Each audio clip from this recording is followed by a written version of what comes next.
right, there are some things to applaud in our forecast, but some things I'm a little leery of too. Let's start first with what's actually right behind me, the air quality. We are improving, so that's an applause for sure. We are continuing to get that onshore flow in that's cleaning up our air, mixing some of that not great particle pollution out, and so that's good news. This weekend, I do expect our temperatures to continue to cool by a few more degrees each day. We'll warm up next week again, and we'll keep that June gloom around for the next several days as we're starting things off, eventually getting some sunshine in the afternoon.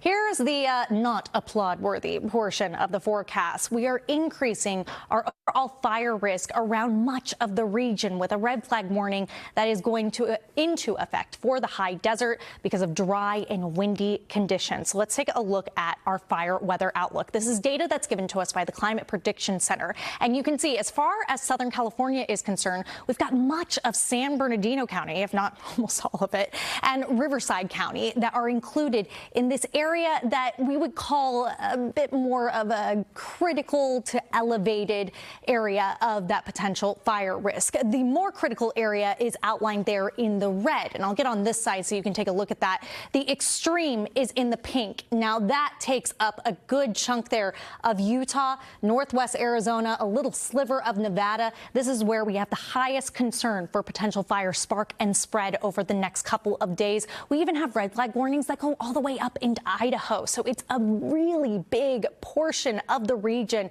that we are continuing to monitor. Of course, here locally, our main focus will be on the high desert. You can see as the afternoon hours go on, we all get a little bit breezy, 15 to 20 mile per hour winds, no big deal, just off the coast coming inland. But if you pay attention to those numbers there in the high desert for your peak wind gusts, those stay strong even as everyone else watches their winds calm down into the evening hours, keeping those winds consistent into the morning and then picking right back up as we head into the afternoon and early evening hours for your Sunday. We keep it up even into your Saturday and your Sunday, both days expected to be rather gusty.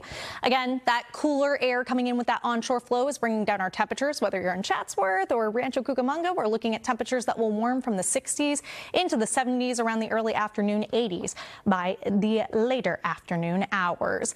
Continuing to cool all around town with some patchy morning fog for the next couple of days down to the lower end of the 70s and upper 60s at the coast. You can see a little bit more clearly when we look at temperatures for the valleys in the Inland Empire. We do cool over the next couple of days down to the 70s, but then you can start to see those temperatures tick back up as we look ahead toward the later half of next week. Same goes for spots like the high desert, but our main focus continues to be on those winds. If you're driving in or out of the Palm Springs area, be cautious of the San Gorgonio Pass. That's where things will get real gusty over the next few days. We'll keep it breezy in the mountain communities with temperatures in the upper 60s and low 70s.